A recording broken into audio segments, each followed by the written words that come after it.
Stacking in my bag. Yeah, stacking in my bag.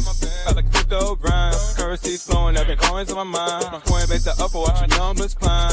In this damn fine, feeling so prime. Hustling these protocols, phones in the van. Emptying out my radar, I can't understand. Jumping on the wave, watch me move the plan. Holding diamond hands in this crypto land. Got my eyes on the prize, making moves like a king. Every transaction here, cash registers ring. Ride the blockchain, we won't never be slow. In the world of finance, let the profit.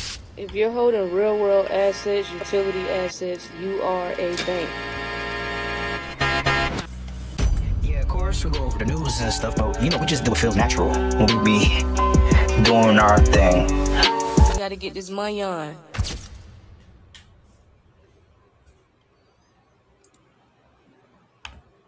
Yes, sir. Good. What up? What up? What's going on? We back. We back. What's good, everybody? Let me see how What up? to my iPad. What's good, y'all? What's the word? Hold on. You can hold it down for a second, D. Okay. What's good, everybody? What's good? What's good? Make sure you guys are coming in. Make sure you guys are double tapping the screen. Make sure you guys are sharing the live. Make sure you guys are doing everything. Push that. Let's push it up. We got some news for y'all today. We got a couple things to go over for sure. Shout out to everybody that was in the Patreon last night. I got a treat. DeFi King came in there and held y'all down for sure, and was talking about a lot of different things. So shout out to y'all that was up in there, posted up in there for sure. Here we go. Yeah, man, that was a good one. He dropped some gems in there last night. If chat can tell you, he dropped some gems. Yeah.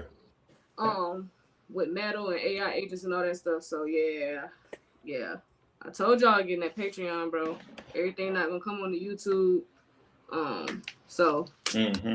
He dropped some gems in there with metal. Talked a little bit about Stellar.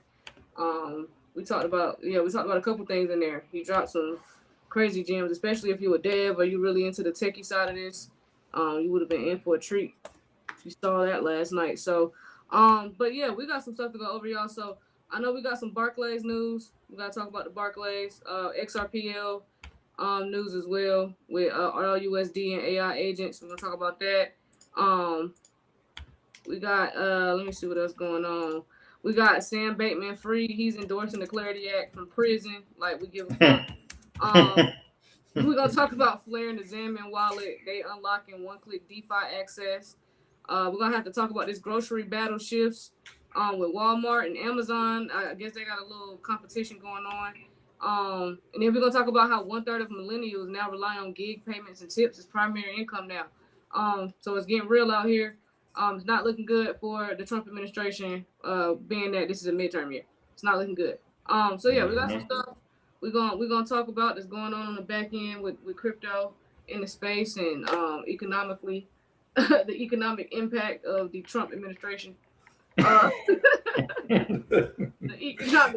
let him tell it. Let him tell it. Everything is all good, fam. He's a liar. He's a liar.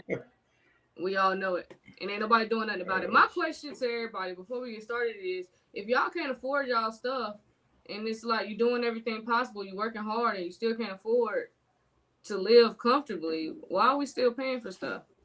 At what point do y'all get to with that y'all realize this is not doable and we stop paying? Because y'all know that's all it takes. All we got to do is stop paying. Yeah. We don't even need everybody to do it. We need a bold 30 to 40% of the country to just say, I'm not paying. That's enough. We don't even need everybody to participate. So when is the 30 and 40% going to step up and say, I'm not standing for this. This is not affordable. Wages have not caught up with inflation. We're not doing this. When do we stop participating? What you call it? I think a lot of people definitely feel that way. And people will organize a whole bunch of rallies and marches for all this other shit, but what about that? What about organizing something for that? Just going outside and just being like, all right, we're not doing this no more. We're not doing this no more. Yeah. At what point do y'all get to and y'all say, this is not obtainable, this is impossible, I'm working way too hard. My health is, I'm jeopardizing my health. You know what I'm saying? I don't spend no time with my kids. I'm frustrated. When do we stop participating? When do we stop trying to cover bills we can't afford? At what point do we got to get to? Because, you know, we already at the point where everybody's moving in with everybody. So then when it gets to the point where the homeowner that is helping everybody and they moving into their house and they can't afford it no more, is that when y'all gonna wait till we just lose everything?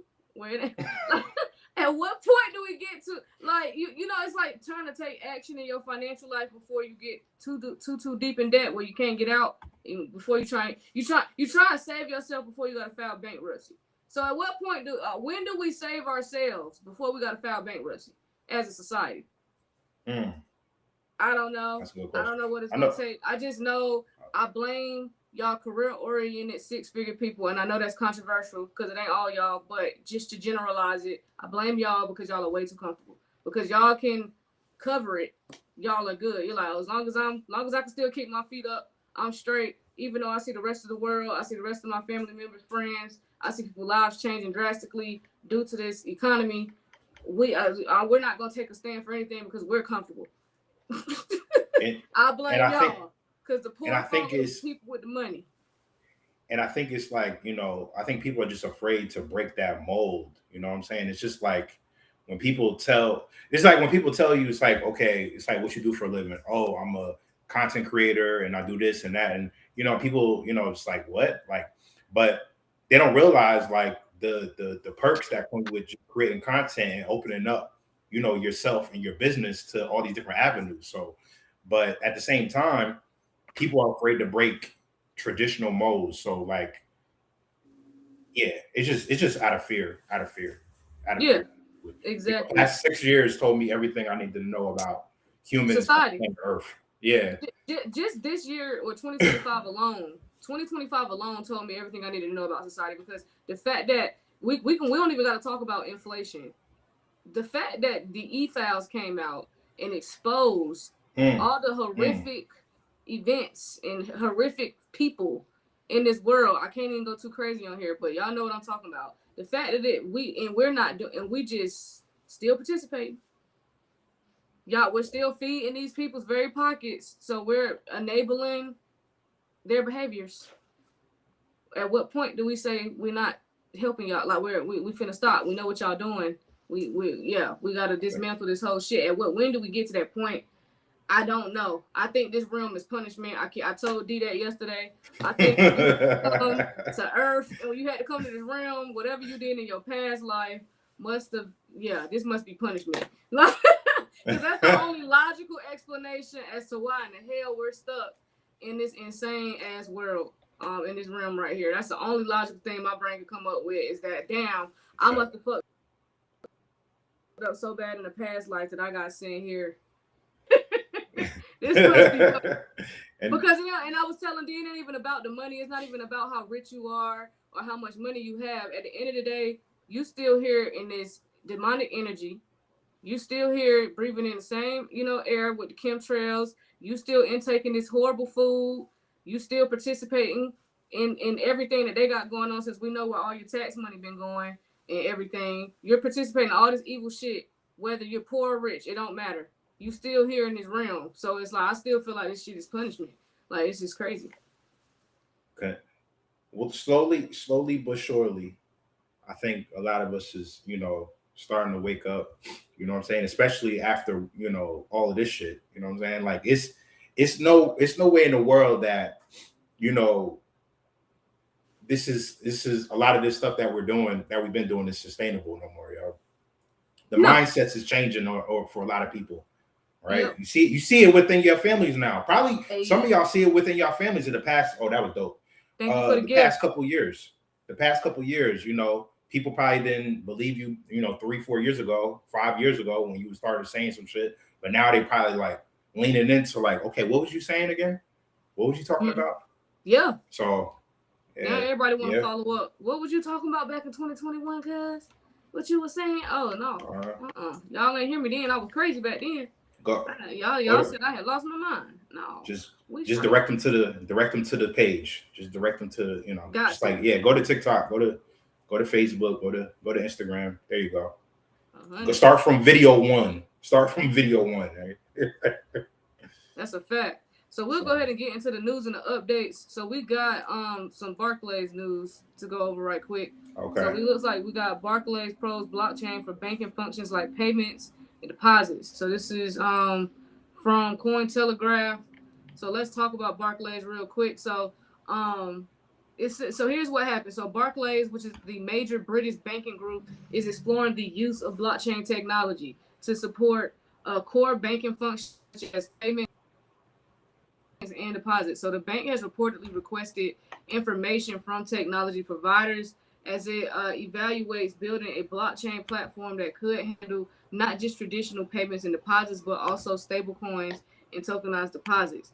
So Barclays could select technology partners by as early as April 2026 if the initiative moves forward. So this exploration aligns with Barclays' recent first investment in the U.S. stablecoin clearing company, signaling involvement in regulated digital money infrastructure. So this matters because this is blockchain for traditional banking. So Barclays is one of the world's largest banks, and they are infrastructure.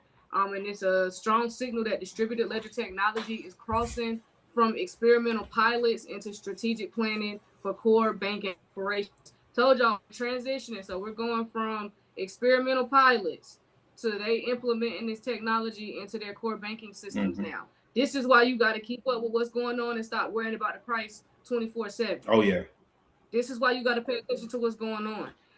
And so then we also have stable tokenized deposits. So including stablecoins and tokenized deposit instruments in the scope suggests banks are preparing for a future where digital assets are integrated into everyday financial flows, not just trading or niche use cases. So Barclays is just letting y'all know we going to blockchain. They just put it out there in a whole bunch of fancy ass words. Right. I wish the journalists could just be straight up so people can understand what's happening. All you had to say was Barclays, because they're not exploring. If they're no longer doing the pilot program and they're saying they're implementing it into their core banking system, the headline should have been Barclays transitions to blockchain technology. But y'all got to make shit difficult so people will keep scrolling and say Barclays explores blockchain for payments. Like, no, it's over with. They're not exploring no more, nigga. This is done. And this is a big deal because Barclays, you know, they've been around for a long time, and they're the 17th largest bank in the world by total assets, you know, as of 2025. And they're the 9th largest credit card issuer in the United States. And they got 48 million clients worldwide. So, this is a big deal. It's huge. No, this is a huge deal. So, yep, this is why you got to pay attention, man, to see what they're doing on the back end. So, yeah, let's talk about this battle between Walmart and Amazon. So, we got a grocery battle going on. So, we all got to eat. So, I think we all need to pay attention to this. So, you got grocery battle shifts to loyalty as Walmart dominates and Amazon expands digital.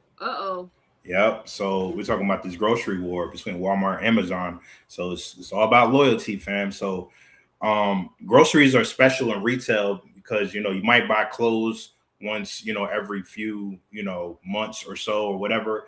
You might buy a TV once every few years, but groceries, fam, you buy them like every week or two, probably, right?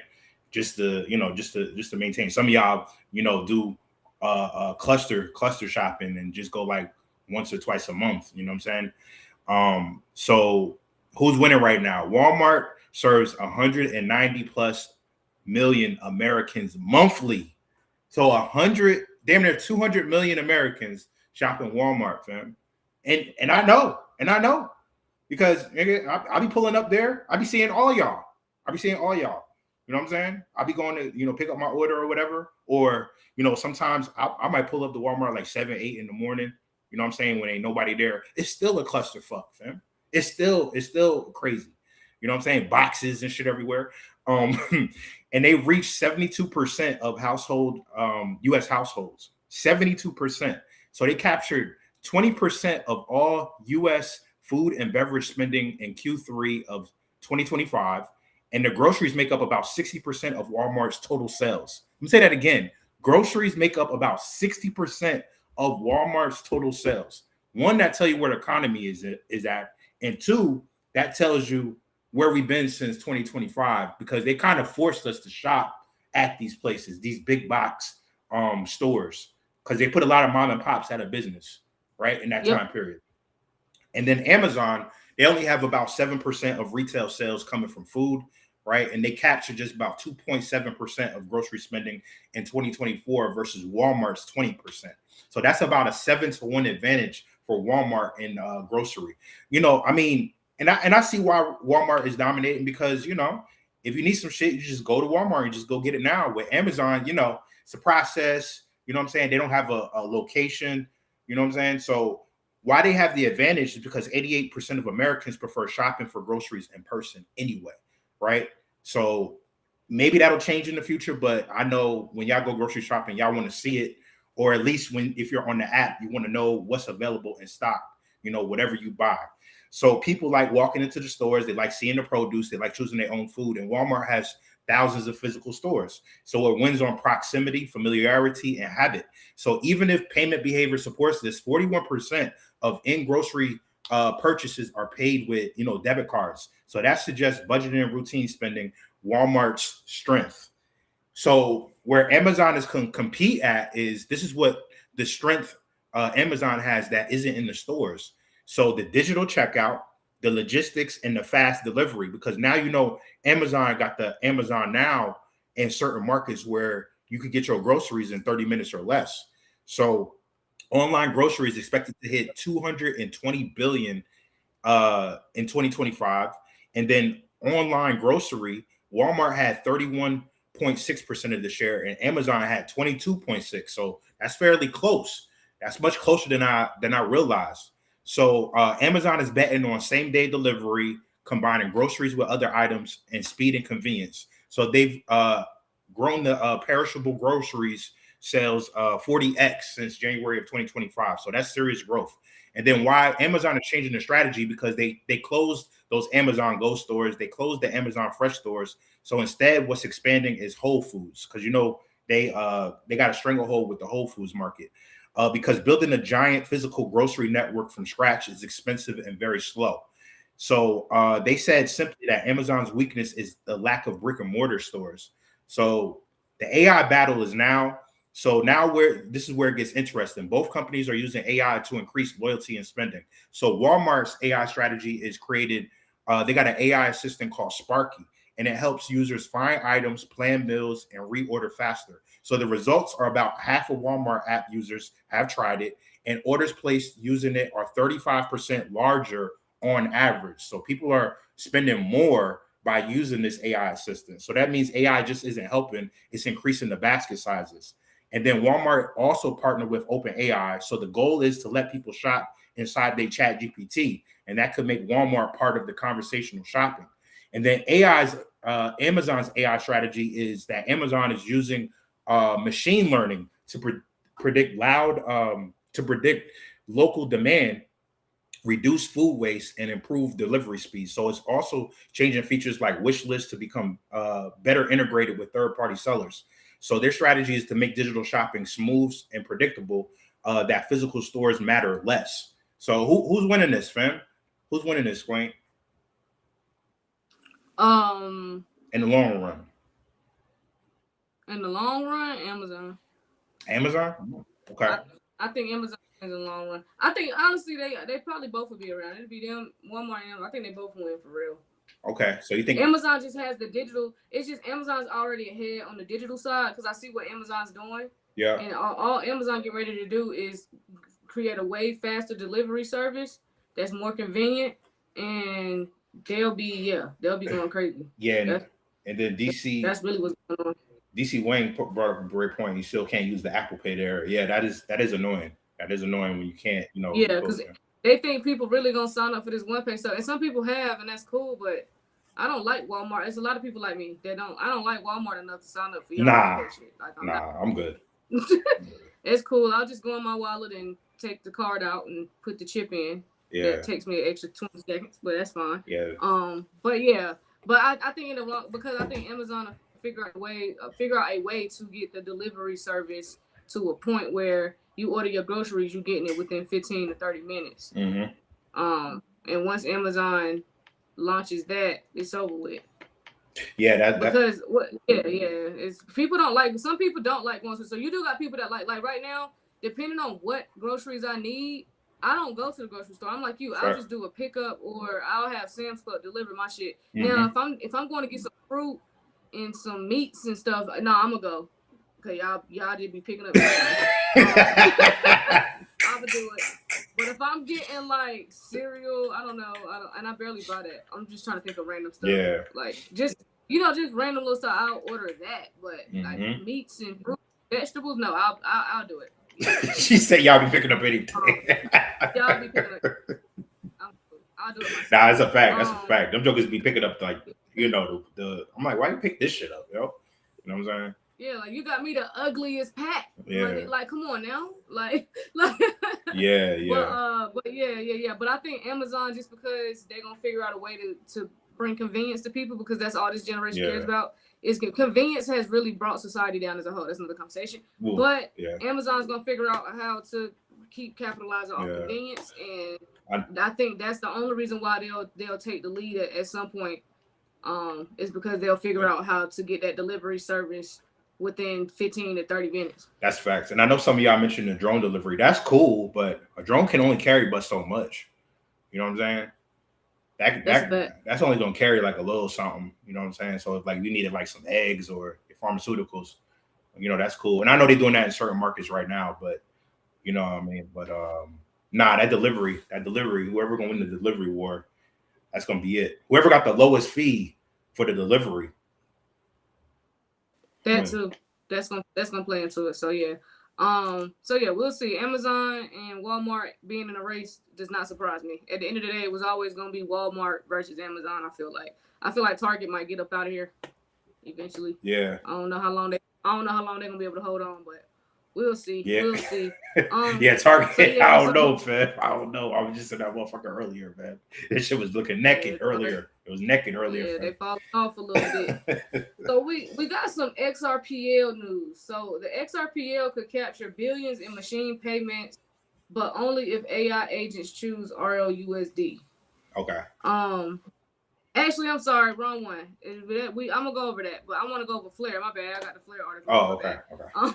Flare and Xamin unlock one-click DeFi access for over 2 billion XRP sitting idle in wallets. Let's talk about it, because I keep telling y'all, if you were on, and shout out to DeFi King, if you were on the Patreon live yesterday, DeFi King, we touched on this topic regarding DeFi and how, because we talked about, and we're going to actually go over that next, about the OCC proposing rules that will govern stablecoins to limit rewards and limit it and all that stuff. So, and that's going to affect Coinbase. So we were talking about how DeFi King was telling y'all that was always going to happen. The banks are not jeopardizing their bottom line. They're not doing it. It's not happening. That's why we keep telling y'all to learn DeFi. Y'all think y'all can get away around it. I think y'all got hopeful because y'all saw Coinbase doing what the fuck they're doing. That feature is going to be gone in the next 6 months. You're not going to be able to earn a yield on there easy. You're going to have to learn DeFi. And you're going to have to take those steps and learn and earn your yield that way. All the banks are saying is we're not going to make it that easy. We're not going to make it that simple. If you want the yield, you can get it, but you're going to take extra steps. That's all they're saying. So yield is not going to go away, but that's how they're going to frame it to FUD it. But but if you know DeFi, you're good. So yeah, we'll talk about the OCC. We'll actually go over that next. But yeah, Flare and Xamin linking up does not shock me at all. I thought this would have happened sooner, honestly, but it makes sense for them to do it this year, especially if we're on the brink of getting DeFi regulations after we finally get this Clarity Act passed. But let's talk about what happened here. So XRP holders now have a much easier way to use their tokens in DeFi. So an integration between Flare, which is a smart contract blockchain, and the Xamin wallet lets people move XRP into DeFi vaults with a single click. So before this, earning yield or participating in DeFi with XRP required multiple steps, bridging assets to another chain, managing different wallets and gas tokens, and dealing with complex interfaces. This new system compresses all that into one action inside the existing wallet. no extra keys or tools needed. So why this matters? Because lots of XRP is idle. More than 2 billion XRP tokens, which is roughly 3.5% of all XRP in circulation, were not being used in DeFi because of those technical hurdles. So making DeFi easier could unlock significant liquidity and encourage more holders to put their XRP to work in yield earning strategies, lending, or other decentralized finance products. By keeping users in self-custody, meaning they keep control of their own private keys, this solution aims to balance ease of use with security. So how this is going to work in plain terms. So one-click access. So instead of jumping between wallets or chains, a user can now authorize a transaction once examined, and that's all that's needed to participate in DeFi. Wrapped XRP, which is F assets. Behind the scenes, XRP gets turned into a form that can interact with smart contracts on Flare, often called wrapped XRP. And then you have smart accounts. So these lets users sign a transaction using their existing XRP ledger credentials without managing new keys. And then vote strategies. So once the XRP deposited, once the XRP is deposited, it can earn yield through various DeFi strategies curated by partners like Upshift and ClearStar. So who benefits? So XRP holders who want yield or DeFi participation, but were put off by complexity. The Flare ecosystem projects and liquidity providers who now gain access to previously unused funds. And then DeFi markets on XRPL and Flare that see higher activity and liquidity. So potential challenges though, DeFi always carries smart contract risk and potential for exploits. So streamlining access doesn't eliminate those. And not all XRP holders may want to lock up their tokens and vaults long term, which is true. So yeah, this development is a liquidity unlock event. So billions of dollars worth of assets that were idle can now enter DeFi markets. So yeah, we'll see how this turns out with the Xamin wallet. On that, you know, with DeFi, I think this is cool. Xamin and Flare linking up is smart. I know most people will probably take advantage of this once DeFi regulations occur. I know some people are just waiting for that, so I get that. What I don't get is why y'all not educating yourself on DeFi while you wait for regulations. That way, when regulations get here, you know what the fuck you're doing. But that's just me. But yeah. So you got Flare and Xamin linking up, bro.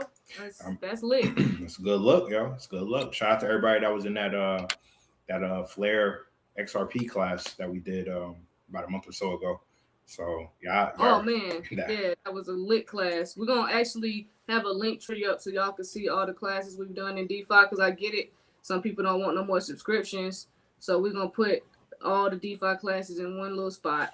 That way y'all can just copy it like that. If you in the Patreons, you'll get a discount. So yeah, we'll have that. We'll probably have that up for y'all next week. Because it is time to educate yourself. We know after this I think this Genius Act does get passed in the next 3 to 6 months. So you already know the DeFi regulations are coming next. So you need to go ahead and be getting right in DeFi regardless. So yeah, y'all. So yeah, that was with the XRPL. So we'll go on to this next article. So let's talk about Sam Bankman-Fried real quick. Let's get his trifling ass out of the way. So we got Sam Bankman. He endorsing the Clarity Act from prison. We give what the fuck does that mean? Yeah, that Joker sending messages from the pen. You know, she's sending messages from prison. Yeah. So let's see what he's talking about. So Sam Bankman. Appreciate all them gifts on TikTok. My bad, D. Somebody has sent a whole bunch of gifts, and I meant to say something. Thank you for all the gifts. Appreciate it. You know, that's love. So what's going on with Sam Bankman-Fried? So basically, Sam Bankman-Fried, this shit crazy. Like, he's currently serving a 25-year sentence related to, you know, FTX, and he just publicly endorsed the Clarity Act from prison via X. So he able to get on X while he up in there. So he framed it as a major milestone for crypto, a potential win for Donald Trump, and something aligned with regulatory ideas he had previously supported. So lawmakers from both parties distanced themselves quickly. So Cynthia Loomis, who is a leading crypto policy advocate, publicly rejected Sam Bankman-Fried's support. She said her legislation is fundamentally different from what Sam Bankman-Fried pushed in 2022, and stated that we don't need nor want your support. Damn. And then added under stricter provisions that Sam Bankman-Fried may receive an even longer sentence. Damn, they trying to put this joke up under the jail, fam. He did collapse a whole fucking scene out there. So, hey, man, somebody got to take the bullet, right? And then Elizabeth Warren, longtime crypto skeptics, called Sam Bankman-Fried a fraudster and used the moment to argue for stronger regulatory guardrails.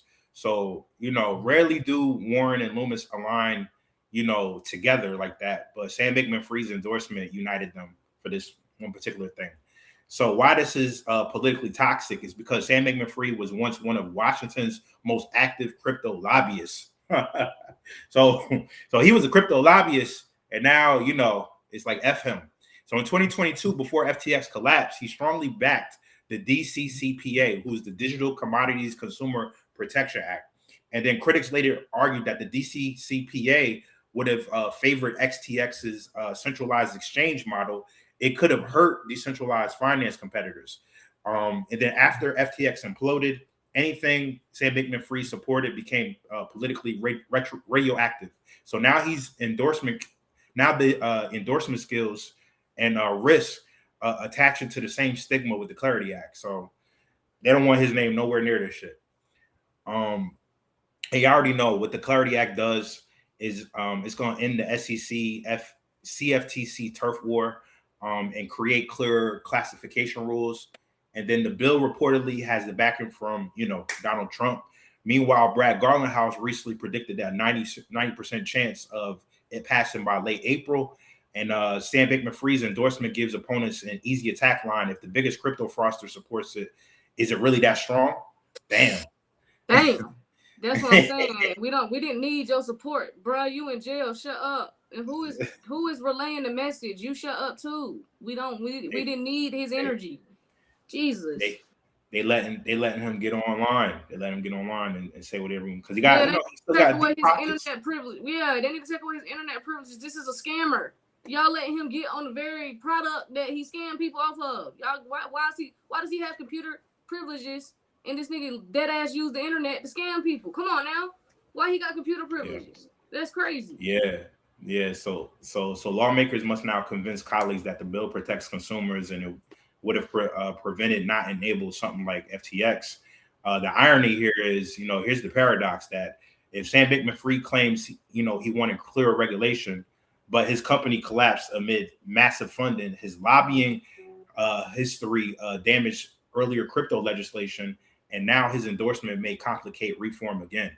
So they're gonna bring this shit up. They probably gonna bring this shit up. The Dems is probably gonna bring this up and be like, "Well, Sam Bankman-Fried is supporting this shit. Why should we?" We got criminals supporting the bill, so I don't think the bill is good enough. We got criminals. Good. So come on now. We did not need his support. We need him to be quiet. He don't need to be saying nothing. Yeah, it's just wild, but yeah. So okay, they let him talk. All right. Well, now that we got his ass out of the way, let's talk about the OCC real quick, because this came out yesterday evening. So let's talk about this, because we got a U.S. regulators genius pitch cast dark cloud over crypto sector stablecoin model. So you got the U.S. Office of the Comptroller of the Currency proposed rules that will govern stablecoins, including apparent limits on rewards that may affect Coinbase. So let's talk about it, because I know this pissed off a lot of people when it came out yesterday. So let's get to it. So here's what happened. So yes, this is a major U.S. banking sector. This is the OCC. If you don't know who that is, go do your homework on the OCC. But they proposed a set of rules governing stablecoins. Governing stablecoins. So the new proposal suggests limits on how stablecoin issuers and crypto platforms like exchanges can offer rewards or yield interest on holding stablecoins. So this is significant because part of the existing expectation around U.S. stablecoin rules, has been that platforms could also directly through rewards programs. The OCC's language seems to challenge that assumption. So why this matters? Because stablecoins like USDC, USDT, and others are digital dollars on blockchains, are used for trading, payments, DeFi, borrowing and lending, and as a bridge between crypto and regular financial systems. So the rewards matter. So crypto exchanges and platforms often reward users for holding or using stablecoins. For example, offering yield or bonus points that rewards business is a major revenue engine for some platforms. So the new proposal might limit that practice. So what the regulator is worried about is that officials argue that when stablecoins start looking and behaving like interest-bearing bank deposits, they may raise the same risk that banks have, which should then trigger stronger oversight. So who this affects? So yeah, I can't stand these people. But okay, so who this affects? So regulators and traditional banks, of course, who want to keep crypto activity closer to the existing financial system rules. Stablecoin issuers that already focus on compliance, transparency, and conservative reserve backing are also potential winners. But the challenges are crypto platforms that built business models around rewards yield on stablecoin balances like Coinbase. This is definitely going to negatively affect them. They make billions of dollars off of the yield, stablecoin yield. And then you got smaller stablecoin projects or DeFi protocols that rely on incentives to attract liquidity. So yeah, stablecoin regulation is becoming stricter. Regulators are pushing for rules to make stablecoins safer and more resilient. And then that could reduce some of the yield earning features that crypto users like, potentially making stablecoins less attractive than before, at least temporarily. So the proposed rules could influence where stablecoin innovation goes, either to a regulated bank-like models or into offshore or decentralized jurisdictions. We all know it's going into decentralized jurisdictions. I think it's over with. If we gonna have stablecoins in traditional finance, you ain't earning no yield, though. Yeah. You say you ain't getting that yield. It's over with. Not that simple, at least. Not that simple. So yeah, again, all I can tell y'all, for people that have an issue with that, you learn DeFi. That's gonna be the only way you're gonna earn some yield, is if you know how to maneuver in the DeFi space. So make sure you are educating yourself on DeFi. So yeah, we'll keep this train rolling. Let's talk about I know you sent me about Jack Dorsey. So Jack Dorsey's block to cut 4,000 jobs in AI-driven restructuring. Here we go. Yeah, well, it's not surprising. It's not surprising at all. So Jack Dorsey, who is a big proponent of Bitcoin, and he's the one that founded Twitter. So his company Block cut jobs. Right, they cut 4,000 jobs, reducing his workforce from just 10,000 employees to just under 6,000. So that's a 40% reduction in staff. Dorsey says the move is driven by the rapid advancement of AI tools inside the company, which allows smaller teams to do more work. So, damn. So why this is happening? Because Dorsey's core argument is that AI tools have fundamentally changed how companies are built and operated. And this should be the warning bell, fam. For a lot of you people that don't think that this ain't gonna impact you one way or another, it is. It's already impacting a lot of people right now, because not just on the job side, but just on the workload side, right? A lot of people are like, oh well, I don't need as many people doing this shit. They got in factories right now, they got workers working side by side with robots right now. And then smaller, flatter teams can now produce more output. So there's gonna be smaller teams doing this shit. Now they're gonna expect way more from smaller teams. So rather than doing gradual layoffs over the years, he chose to act immediately to avoid repeated morale damages. He predicts that most companies will make similar AI-driven workforce reductions within the next year. Within the next 6 to 8 months, 6 to 9 months, for real. So Block grew fast though. They had in 2019 they had 3,800 employees. And in 2023, they peaked at like 13,000 employees. So the growth was, 237% within those 4 years. So this layoff appears partly to correct that rapid expansion. And then they're going to give jokers the severance package, though. The laid off employees will receive 20 weeks of salary, 1 extra week per year of tenure, and 6 months of healthcare, corporate devices, and $5,000 additional and personal support. So that's relatively generous compared to many tech layoffs. That is kind of generous, but still, after the 6 months is up, what are they supposed to do about healthcare? Despite the layoffs, Block's financials are strong. So this is the thing, though. Like, these companies are well in the green, but they still doing these layoffs because they don't care about you, fam. They don't care. And then Nope. Q4, their 2025 gross profit was 2.87 billion. So that's 24% increase year over year. And then their Cash App revenues, because Cash App is a part of Block as the parent company. Cash App revenue was 1.83 billion. So that's 33% year over year increase. So after the announcement, the stock XYZ jumped 31% from $73 to $96, fam. So Marketplace clearly approved of this restructuring. So the bigger strategic shift here is going forward. Block plans to rely heavily on AI automation, of course, and increase product output with fewer people and move toward a model where users can build features themselves on the platform. So this suggests more self-serving tools, less internal product management overhead. That's a big one, because whatever companies can lower their overhead but still increase their profits, that's the ones they don't care. They don't care. That's the objective. And then more AI assisted engineering. So, but the big tension here is the revenue and profit are rising, like I said, and the stock price surge, yet all these people lose their jobs. So that's the big tension. It's like, y'all got all this profit, but y'all still letting people go. I guess that's why they could be so generous with their package. You know what I'm saying? Because it's like, okay, we made a shit ton of money. That's why that generous. Yeah. You know? Yep. Crazy. Yep. So there you go.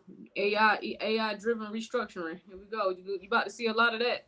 Yep. He just, they just one of the first ones, but yeah. Okay. So let's swing back to XRP real quick. So we got the XRPL could capture billions in machine payments, but only if AI agents choose RLUSD. So let's talk about this real quick. So you got the XRP ledger could capture billions in machine-to-machine payment volume if autonomous AI systems route payments using stablecoins like RLUSD. I know some people are like, oh, well, they have to choose it. Well, I know RLUSD is compliant, baby. They regulate it. So the AI may be like, oh, yeah, they good. This is a safer bet. It's cheaper and faster. I wouldn't sleep on RLUSD. But yeah. So you got T54 Labs, which is a startup focused on machine native payments, announced that Ripple participated in a $5 million seed round aiming to build the infrastructure for AI agents to pay for services and APIs directly on the XRPL. So a new standard called the X402, which is payment required, allows an agent to request a resource, receive a payment request, and settle on-chain automatically without accounts, API keys, or manual reconciliation. So if the XRPL captures even a modest share of this machine payment traffic, the ledger could handle hundreds of millions of transactions annually, increasing liquidity demand on ledger activity. So this matters because of machine economy. So as AI systems become more autonomous, they may need to transact value for computing, data, APIs, or digital services without human intervention. So blockchain infrastructure can enable that.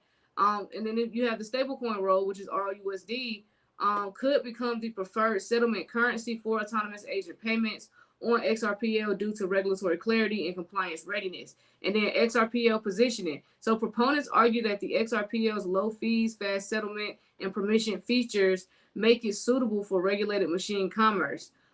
So who benefits from this? And who faces challenges? So blockchain infrastructure builders, such as T54 Labs, which is focused on agent-to-agent payments, stablecoin ecosystems that are compliant, programmable, and widely accepted. And then the XRPL ecosystem participants, if on-chain activity increases, driving liquidity and usage. Then the potential challenges. So adoption depends on AI platforms choosing specific payment rails. So if alternative networks are preferred, the XRPL may miss out. And then you have regulatory and compliance frameworks for autonomous economy payments remain in early stages. So yeah, they making moves over there with these AI agents. They definitely are. And remember who talked about X402 first, or at least we was one of the people. We was one of the first platforms. Shout out to Coop coming on here and putting us on the X402. X402. Told y'all. A lot of stuff happens on the BlockNation platform that we don't get credit for. It happens here that's first. Facts. That's facts. For sure. Definitely BlockNation, definitely some pioneers, bro. Shout out to the BlockNation network for sure. And then the other thing that we got to discuss real quick, one third of millennials now rely on gig payments and tips as primary income. Trump, do you know your primary voters are millennials? You got a problem. You got a problem. That's why we're going over it. Because this is a problem, because normally gig payments or tips, that's supposed to be extra spending money. That's supposed to be gas money. That ain't supposed to be a primary source of income. That's just supposed to be extra. So, you know, people like me who sometimes I don't want to tip. It depends on where I'm at, what I'm doing. But now I feel obligated to tip because everybody's fucking struggling. So you be like, God damn, you know, you just going to pick up an order. Most of the time, you ain't paying no tip for that. If you just pick, you walked into the restaurant, picked up your order, and left. Now I feel like I need to give them $5. Ain't it crazy? Ain't it crazy how they like pressured us to like tip just to pick up some shit? Yeah. You know what I mean? Like we getting pressured to spend little few extra dollars we don't typically spend, but that shit start adding up. So then that shit make you not want to go see. Everybody gets affected, because then that makes you not want to maybe take your family out to eat because you don't want to leave a tip, because you're like, God damn, you know, I normally leave $10, $15. I feel like I gotta leave 20 or 30, or the waiter looking at you like you just poor. like what you come here for if all you was gonna leave me with $10? Like, God damn, like, you know, so we in a different time. Yeah. Nah. It's crazy how it make you not want to do certain things. It's like, damn, everybody asking for a tip. Everybody. It's like, damn, the wages, we gotta increase these wages because this is insane. Yeah. So now my generation, or our generation, is relying on gig payments and tips for primary income. That means they're relying on this shit to pay bills. Yes. To pay bills, bro. Yes. God damn. And he think he finna win midterm. He got the nerd card there talking about everybody's gaming. Nigga, where? Where? Nigga, what are you talking about? This is crazy. So here's what happened, guys. It's crazy. It's crazy. Nah, because it's like, are you like kidding? But you know he's not kidding though. You know he's not fucking kidding.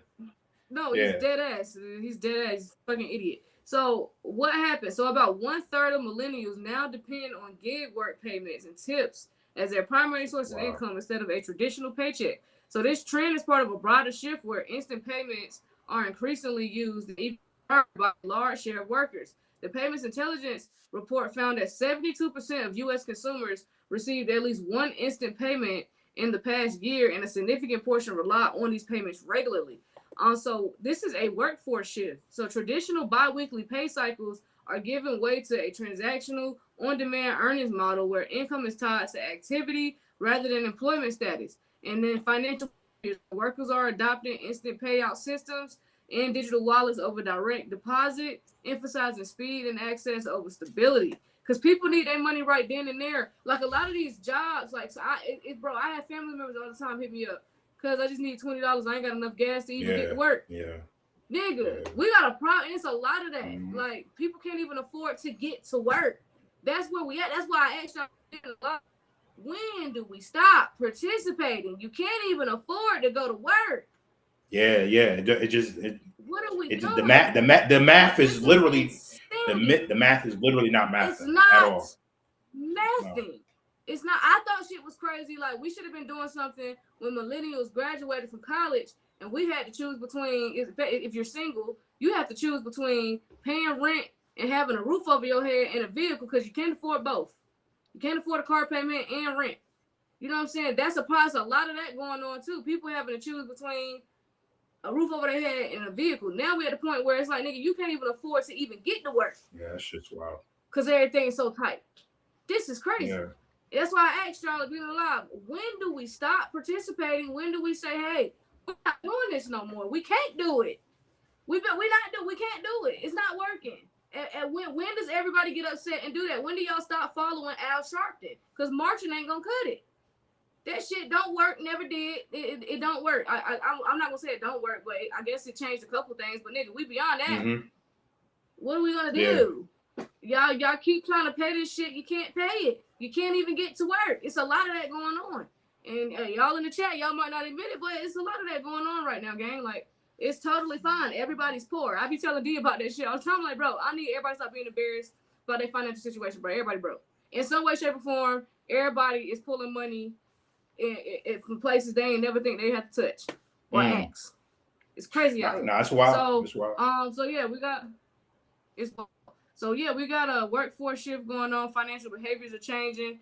And so gig workers who value flexibility and autonomy are the ones who are potential winners, I guess, in this new system because everybody wants their stuff instantly. So yeah, daily pay. I know my nephew, he works a security job. That's why I'm like, dang, you got paid. He get paid the next morning from after working. I'm like, dang, this is where we at. This is where we at. So but yeah, I just can't believe we at this point where we relying on tips to pay bills and we still participating in paying rent and mortgages and we keep paying bills. I don't know when. I don't know what it's gonna take. Swayze really said the whites got to feel the burn, and that's when it just began. When it just begun for them. So, yeah. The thing about it is they do feel the burn. They just outnumbered now. That's the problem. Yeah, I know y'all don't want to talk about extinct. I'm sorry. Let me shut up. Yeah. So, but yeah, white population is down. That's what I'll say. I mean, Elon Musk says it all the time, so hell, I can say it. Yeah, they not having kids. They not. It's not looking good for the Caucasian race as far as numbers go. Their numbers are not increasing. They're decreasing. They're now. What is it? What's the percentage?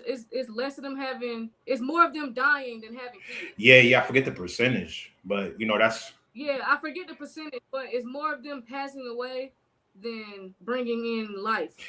I forget the actual. Yeah. So that's why we ain't. But yeah, you would have been right 15, 20 years ago though. Yeah, like if they say we ain't doing this shit no more, because they be saying the shit be falling on us, we got to stand up and do something. That's true, but y'all gotta stop paying it too. Right. Shit. If y'all stop paying it, we be like, oh shit, the white people ain't paying that bitch. That's how niggas work. Hell no, let me find out white people not paying their goddamn mortgage, bitch. We ain't paying this mortgage no more.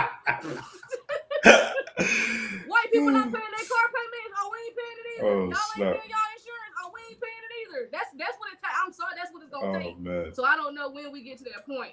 But see, we 400 years behind. Yeah. You know, that's a whole.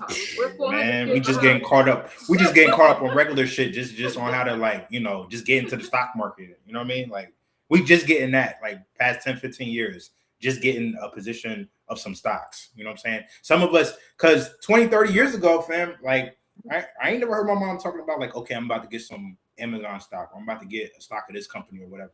You know what I'm saying? That shit wasn't a thing. You know what I'm saying? Like when I was a kid. So, it's changing their mindset. That's all it is. Rig system. Yeah. Super rigged. Yeah, Rob said 84% are not having children. 84% of Caucasians. Or was that 84% of people? In general, or is just everybody? Is that Caucasians or everybody? 84% is a lot. If that's a real percent, I gotta look that up. If that's true, that's a lot. Right. That's damn near all of them saying they're not having kids, bro. I see less and less baby showers these days. That is, and that's not just white people. I'm saying in general, I see less and less baby showers. Cass is pulling out. Cass is pulling out.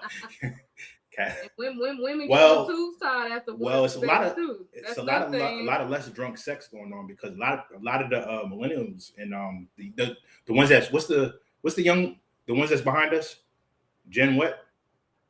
I think it's Gen Z. They're not drinking alcohol, so the alcohol companies they go under too because Gen Z don't drink now. That don't mean they any good. They do other drugs. They just prefer suffer. That's all it is. But they do other hardcore shit that we don't do. So they ain't innocent. But I guess y'all want to have a positive about them. They don't drink. Gen Z. But this. Yeah, Gen Z. Oh, Rob said everybody. So, okay, 84. Okay, I'm about to say because that's a lot for white people. 84% of white people not having kids. Okay, everybody. He said 84% for everyone. 84%. Yeah, because I'm 32. I'm not even looking. I'm honestly like, I'd rather. I'm getting to the point where I'd rather date a girl who already got one. There you go. That's mine. I'm at that point, because until shit change, Kween ain't doing that. I don't even want to do the IVF at this point. Cause I'm like, even that's too much. It's expensive, y'all. It's expensive. I would love to see a little mini Kween running around here or a boy with my little jeans, but no. And then I'd be thinking about, do I make it happen? Tell Kween, make it happen. No! Make it happen. I want to see this. You don't want to bring a child to this ring? Oh yeah, that's too. Is that fair? Well, Is that, and no offense to y'all that had kids. I know D got kids. No offense, but for me, I'm just looking at the world in the direction it's going in. You got to look at it like this. You positioning yourself, you enlightening the masses. You have, put people up on, all these different assets and things that they could swing. So, I would feel you're swinging in the proper direction. You know what I'm saying? The average person out here is not swinging in the proper direction. So that's why they are taking the precaution. True. But you, on the other hand, you have took the steps for the past, over a decade. You know what I'm saying? Half a decade now. You know what I'm saying? Someone asked, "Are you selfish?" Why are you asking me, am I selfish? Why you gotta be? How is that selfish? I'm thinking a little 10 steps ahead. I'm more so like, is it even fair to even bring you into this room? This room getting worse. You know what I'm saying? It gets. We're living in a world right now where e-files came out and told y'all that world leaders are in traffic with children. They're eating human beings. And you're asking me, am I selfish? I'm looking out for my future offspring. Like, do I want to bring you somewhere where they eating kids and ain't nobody doing nothing about it? Hold up. You're going too over the edge. I know. I'm gonna stop right there. DC said playing stepdaddy is a headache. No, it ain't that bad. It's for who it's for, fam. It's for who it's for. It's for who it's for. I mean, it's some good co-parenting situations out here, gang. It is. And and it's different situations. Like some people's fathers, gone. Facts. They might have transitioned. Some people just have a good relationship with their child's dad, and everybody's not homophobic, and it's a lot. Like it's still some good situations out here. Is all I'm saying. But you're definitely right. It is. I do see a lot of stepfathers going through it and stepmoms or whatever. I had a good experience. But no, I'm not selfish. I'm not selfish at all, actually. But I don't think it's a crime to not want to have children. Having children is not everybody's aspiration. Me and D talk about it all the time. Some of y'all shouldn't have no damn kids. Y'all really want to have a real conversation. I see it all the time. I could take the camera right now. We could go to the Walmart and I'll show y'all a bunch of motherfuckers who shouldn't have no goddamn kids. Good Lord. Y'all don't have the patience nor the parenting skills to have. You should not be having children. A lot of y'all should have no. Because some of y'all just passing on more trauma, to more generations, and then they're gonna be all messed up, fam. Right? So just keep it in your pants or contraceptive. Do something. You feel And then some of y'all had kids for the wrong reasons. Like some of y'all knocked her up because y'all had to have some type of attachment to her. And then she had your baby because she didn't want you to leave. Y'all had kids for the wrong goddamn reasons. But let me get off y'all last because you're gay. It doesn't matter to you. I'm just saying what I see. Listen, man. Listen. I see the nonsense all the time. It's a lot of nonsense out here for sure. But for those that because some of these comments is taking me out. Y'all are wild. Nah, what are you talking about? Oh yeah, you never see pregnant teens anymore. Crazy. So these kids actually really are not. Me and my brother talk about this all the time. I actually should sit down and bring my brother up here. My brother has if y'all think I'm controversial, my brother has very interesting. I'll say he has a very interesting thought process on certain things. But we talk about that all the time about how even men my age, they be 29, 30, 31 years old. They're not even having sex. It's a lot of that going on. That's why a lot of people, they even said I think it's over half of black women going to be single by 2030. Most of us going to be single. So, I don't know what's going on with society. I mean, we could blame the economy. I know that's one big reason. Why people not having kids. Like this ain't like it was back in the 40s and 50s where you pop out 10 kids and you can still feed all of them. We ain't on a farm no goddamn more. Right. So you know what I'm saying? You having kids is that's a big responsibility now for real. Like, but that is true. We don't see that many pregnant teenagers no more. I didn't think about that. Nah. Somebody said we can't even feed ourselves. How we going to feed kids? Exactly. So dang, bro, I don't know what's going on with this planet. Like I said, I think this punishment. And to go back to Daniel, shout out to Daniel for the super chat. He said Gen Z here, tipping culture is crazy. They asking for 20%. Yeah. I mean, 20% is kind of standard. If you got good service, 20% is standard. You know what I'm saying? I would say 18 to 20%. That's a good, what I'm saying? If you got good service, like most people don't go above and beyond, you know what I'm saying, when to get the 20%.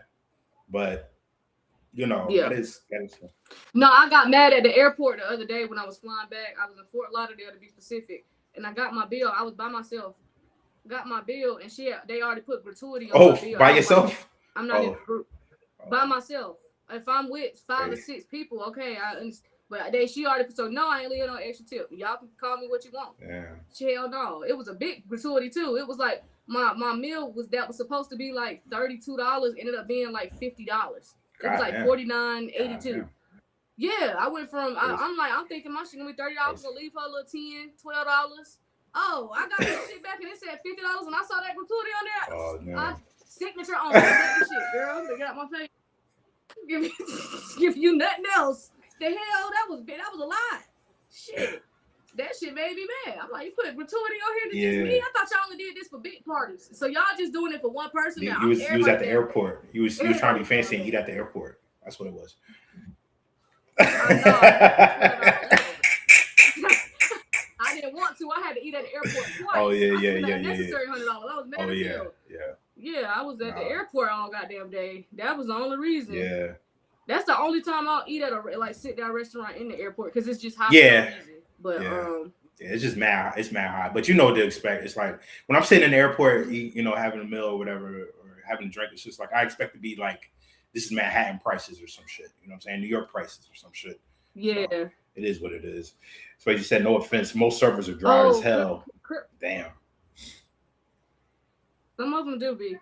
Crypto Bagger said, now that abortion is outlawed, the birth rate may increase, but it will take some years to come to show. Yeah, they did. I forgot, because if you're in Florida and you get pregnant, you got to go somewhere else to get an abortion. Oh, you do?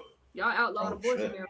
I ain't know. I think so. I think Florida, one of the states you can't get no abortion there, because they were talking about how some women dying from the complications, though. So abortion ain't just about, I don't want the baby, so I'm finna go kill it. It's also birth complications that women, so some women done died unnecessarily.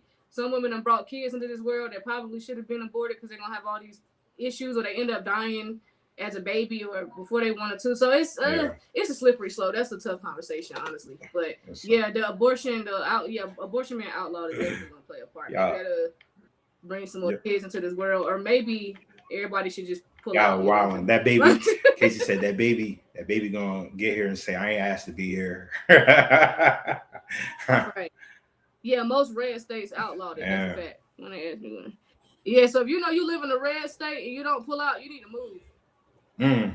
Do everybody a favor. If you know you live in a red state where abortion is outlawed, you need to move. Or you need to go buy some Plan Bs. You need to have the Plan Bs on deck. You need to have them Plan Bs in your motherfucking pocket. Walgreens, CVS, go pull up. You need to have them Plan Bs on deck, nigga. Yeah. Or you need to move, because don't be doing that.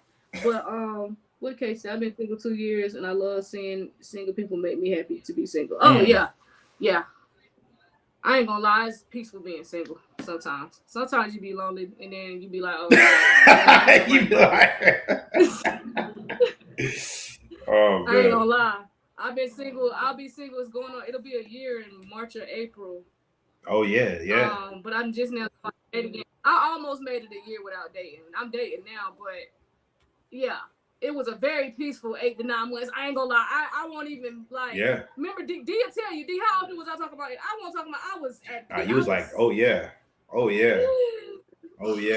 It came. It was like at the perfect time because you was making a transition. You was moving around, so you was just like, yeah. I ain't had to buy no Christmas gifts this year. I ain't had to do no Valentine's Day, birthday. I missed all. Oh God, woo. I'm still right here questioning, like, damn, should I wait? Being single is well. You save so much bread. I don't mean no harm, but God damn, you save a lot of money when you single, bro. You do, you really do. But it's benefits to relationships. So let me stop talking about the negative side. I'm just cheap. No. There's a lot of good benefits to relationships and marriage and all of that. So I'll end on that note. Yo, y'all jokers is wild. DC, you tripping. TikTok comments is wild. Y'all on YouTube, bro. Y'all need to see these TikTok comments. This nigga BC Wayne said he was on a pull-out couch. I was on a pull-out couch and still didn't pull.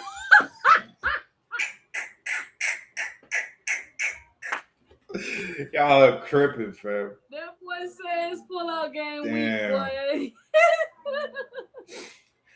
No, Hey it's man, it bad, happens, man. yo. Oh, It man. happens, man. You know what I'm saying? When you take the gloves off, So Crypto it's KB different.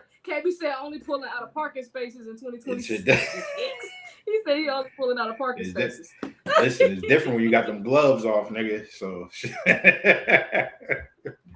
you got them gloves on. Man, So. listen. But you know, just think about the consequences of your actions. You know what I'm saying? How many kids you gotta have so you can't get child support? It is a certain number. If you got a certain amount of kids, God damn. they can't put you on child Damn. support. If I was a dude, I would abuse. I would have abused that. If I was a dude, I'd have abused. Damn. It's like not planning. Wait, that's an actual thing. Like you have a certain amount. Like I think it is. If you got a certain amount of kids, you can't pay child support for all the goddamn kids. I think if you got like 30 kids or something. Look, somebody look it up. somebody said 10. I thought I heard something like that before. 10. So if you got over 10 kids, yeah, ain't no child support. Well, some jokers is like, well, I think that's why God made me a girl. Some cats is like, oh, I'm about halfway there. Because some of y'all, listen, some of y'all, I know.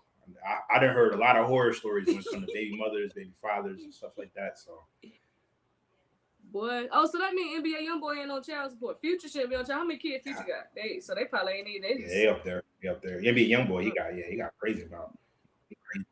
Shorty Low, he had a lot of kids too. I remember Shorty Low. God bless the dead. He had a lot of kids too. Jesus. Boosie, he got a lot of kids too. Well, those type of cats that can afford, 10 kids or whatever. So yeah, yeah, y'all. But that was all the news because we just talking about. Yeah. That was all the news though. That was what we had for the updates for the day. Yeah. We'll see what happened and we get ready to that March 1st deadline is coming up though. For this clarity bill. So let's see what happens, guys. Guess we're gonna see what's going on next week. Next week should be highly anticipated. Maybe this weekend. We don't know. So y'all stay on the lookout. Make sure you're in the BlockNation Patreon. We do have the recording from that because I know some of y'all was asking. The recording from that DeFi yield stacking class we did. The recording's in the description. Oh yeah. So make sure y'all check that out for those that want the recording to the DeFi yield stacking class. If you took the class, the recording should be in your email. Everybody should have got it. Yep. But make sure, man, make sure at this point get in the Patreon because now we at crunch time with this Clarity Act since we gotta get to moving on that because this quarter is coming to a close very soon. It's we're going into March now, so y'all get ready. But yeah, tap in with us. We'll be in that Patreon. Other than that, I mean, unless some big news come out, we'll see y'all over the weekend. At some point, some news come out and give y'all some updates. But yeah, appreciate y'all tapping in. And D, y'all, you still got free trust? Oh yeah. So there's a couple calls today. For those that have time today, or I think over the weekend as well. There's a couple calls today. If you want to protect yourself, if you want to protect your assets, get a free trust. Go to the link in the bio or the description in the bio. Free trust class, and I'll make sure you get in one of those sessions, right? Because, fam, like y'all been asking me, y'all been asking me and Kween, so it's like, hey, get your trust, set yourself up, and some of y'all need the protection anyway. You know what I mean? If you don't know what trust is and the benefits of them, why they're valuable to have a trust, definitely go look into trust because it's a lot of strategies out here, but I think having a trust is smart, putting your stuff into a trust. So. But yeah, y'all. Other than that, man, that was it. We'll next time we got some updates, y'all will see us. Other than that, y'all have a great weekend. Y'all stay dangerous. And don't get caught up in the FUD. You know what I'm saying? Join that Patreon, join that DeFi Patreon, and we'll see y'all.